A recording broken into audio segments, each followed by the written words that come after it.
कशासाठी उपोषण बसले समोर? तुषार संतोष कोकणे यांनी मला लग्नाच्या आमिष दाखवून माझ्यावर शारीरिक अत्याचार केलेला आहे. शारीरिक संबंध ठेवले, मला खोटं बोललं त्याने.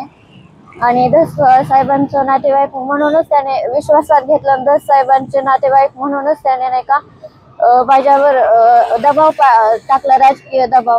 आणि मला म्हणजे सेशन कोर्टने जामीन नाकारलं त्याचा, तर हायकोर्टामध्ये अपील केलं. पण नेमकं म्हणजे जे पोलीस अधिकारी आहेत ना, माझे तपास अधिकारी, त्यांनी मला फर्स्ट हिअरिंग पासून दूर ठेवलं त्या कोर्टापासून. ते पण खोटं बोलून मला तिथं हिअरिंग आहे म्हणून बोलवलं.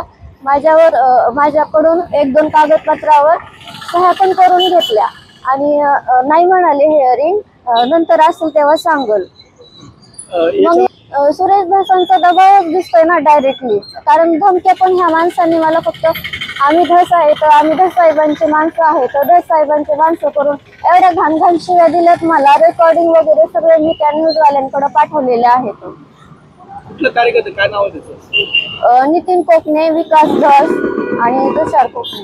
कुठल्या पोलीस ठाण्यात गुन्हा दाखल आहे संपूर्ण? Ashti police station. कधी झालेली घटना 2000 डिसेंबर 2021 ला. आणि ते व्यक्ती आला होता एप्रिल 2024 मध्ये. आणि मी पोलीस स्टेशनला मे 2024 ला गेले होते, सॉरी 2023 ला गेले होते. आणि मे मध्ये गेले तर 1 महिना त्या आरोपीच्या चुलत्यानं आरोपीला फरार करून ठेवलं. आणि तोच सगळा पुढाकार घेऊन बोलायला लागला तिथं पोलीस स्टेशन मध्ये येऊ.